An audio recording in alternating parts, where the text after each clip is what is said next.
Bonsoir à vous, frères et sœurs. Aujourd'hui, nous sommes le 6e dimanche du temps de Pâques et j'aimerais aujourd'hui avec vous réfléchir sur l'évangile de ce jour qui est une méditation d'une profondeur inouïe. Le thème qui est sous-jacent à cet évangile de ce jour, c'est l'amour pour Jésus et l'amour de Jésus pour nous qui nous conduit à une connaissance profonde de lui et qui nous prépare à l'accueil de l'Esprit. En 3 points, nous allons essayer de voir cet évangile très profond et très méditatif. La première des choses, on voit un peu comment l'évangile est bâti. On voit qu'il y a comme une inclusion, comme on dirait dans une analyse de test, une inclusion dans cet évangile. Au début, Jésus parle donc de l'amour que nous devons avoir pour lui, et cet amour donc qui se manifeste par l'accueil de sa parole et l'obéissance à cette parole.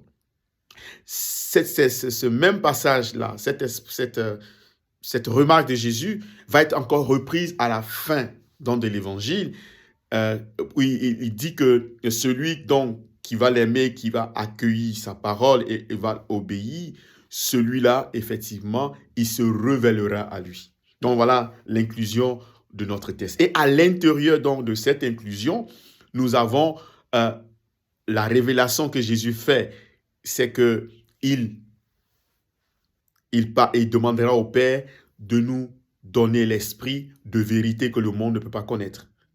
Et nous connaîtrons effectivement la profondeur et la vérité de la relation qu'il est liée à son Père et de cette relation qui relie le Père à lui et nous également au Père. Voilà un peu la construction de ce texte. Maintenant, venons donc aux éléments les plus importants. Le premier élément, c'est notre amour pour Jésus. Jésus dit que celui qui l'aime, celui-là, il gardera sa parole, il obéira à cette parole.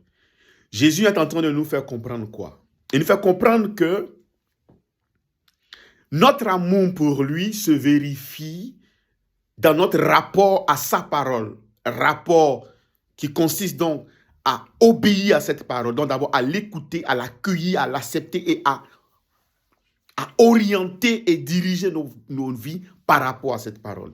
Donc celui qui veut savoir s'il aime Jésus doit voir quel est son rapport à la parole de Jésus. Est-ce qu'il connaît cette parole? Est-ce qu'il a accepté? Est-ce qu'il s'est laissé rejoindre par cette parole? Et comment est-ce qu'il obéit à cette parole? Devient le lieu de la vérification de l'amour pour Jésus. Mieux, il va nous faire comprendre que dire qu'on aime une personne, on s'engage effectivement à faire plaisir à la personne, à manifester cet amour que nous avons pour cette personne, pour que cette personne soit rassurée de ce que nous l'aimons. Donc, si nous ne manifestons pas par des actes, par des paroles, par des gestes, par des symboles parfois, il est difficile de maintenir et de soutenir que nous aimons quelqu'un. Donc, l'amour que nous avons pour Jésus se vérifiera par ce que nous ferons pour Jésus, ce que nous ferons par rapport à sa parole.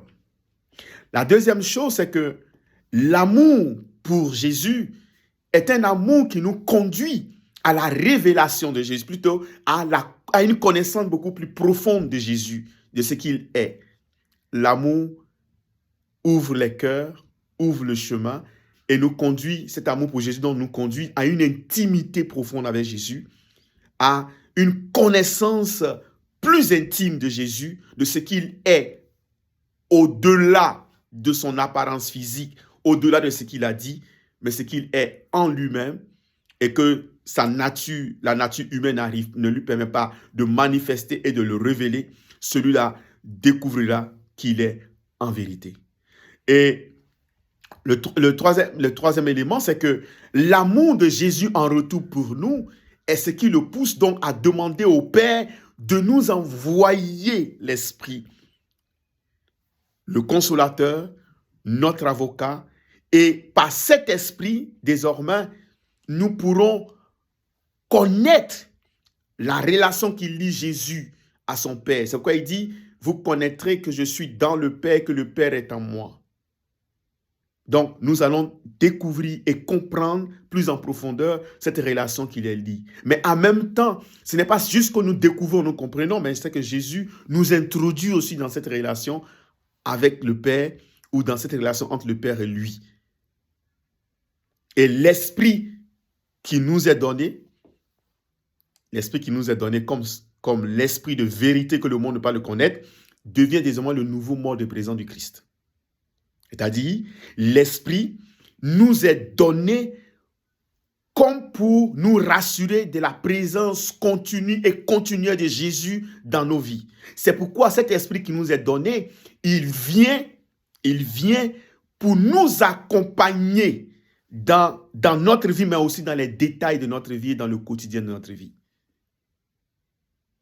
Et c'est pourquoi, en ce moment où nous nous préparons donc à la célébration de la Pentecôte, ou à la commémoration de la Pentecôte, nous sommes invités à aimer Jésus, à nous accrocher à sa parole, à obéir à cette parole, pour que l'Esprit qui vient puisse trouver de l'espace, un espace de vie, d'amour en nous, pour que là, il puisse déployer ce pourquoi il nous est envoyé. Pour que dans le quotidien de notre vie, nous soyons accompagnés par sa présence. Que ce Jésus que nous aimons et qui nous aime et qui désormais nous révèle ce qu'il est, sa relation au Père et sa relation à nous, et qui nous envoie son esprit comme son nouveau mode de présence, que ce Jésus-là vous bénisse, vous garde et vous protège, le Père, le Fils et le Saint-Esprit. Je voudrais en même temps vous inviter tout à l'heure à ce direct qui va être fait sur ma page officielle pour la marche vers Pentecôte. Je vous attends. Il y aura de bonnes choses qui seront dites ce soir sur la personne du Saint-Esprit. Qui il est, qu'est-ce qu'il est capable de faire avec nous. Revenez donc à ce direct et vous apprendrez de belles choses qui vous aideront à vivre au quotidien avec le Saint-Esprit. D'ici là, portez-vous bien et je vous dis à tout à l'heure pour le direct sur la personne du Saint-Esprit. Bye.